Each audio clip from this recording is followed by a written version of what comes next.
Hey there, if you're a dog owner in Battleground, you already know our area is a little different, right? One minute you're in a quiet neighborhood, and the next you're on a trail trying to navigate past horses or other wildlife. This guide is all about helping you find the right trainer so you can handle all of that with a happy, well-behaved dog by your side. Think about it for a second. You're on a walk and you see a horse up ahead. What does your dog do?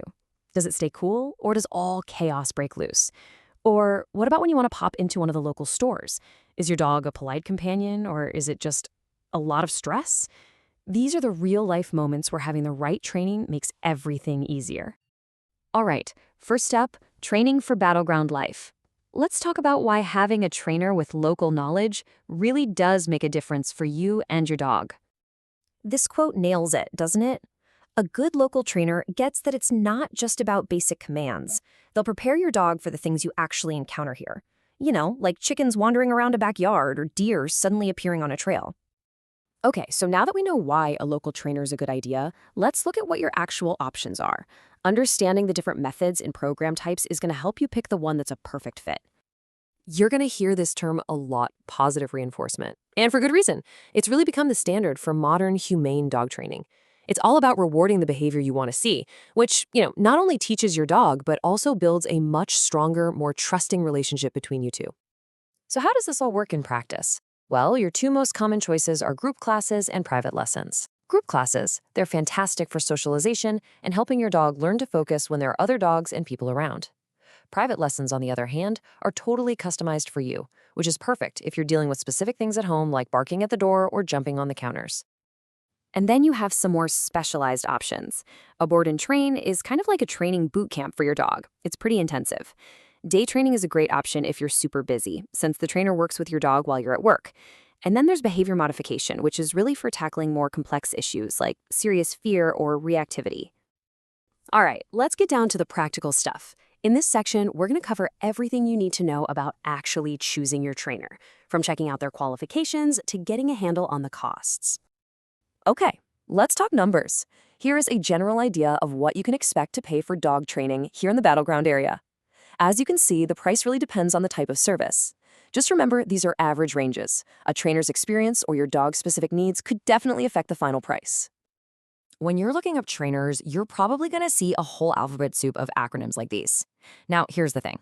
Washington State doesn't actually require trainers to be certified, but seeing these credentials is a very good sign. It shows that a trainer has really invested in their education and is committed to ethical methods.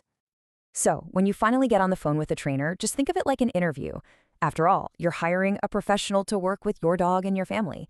Asking the right questions from the get-go will make sure you find that perfect match. Here are 4 essential questions you should ask every single trainer. First, find out what methods they use. Make sure it aligns with what you're comfortable with.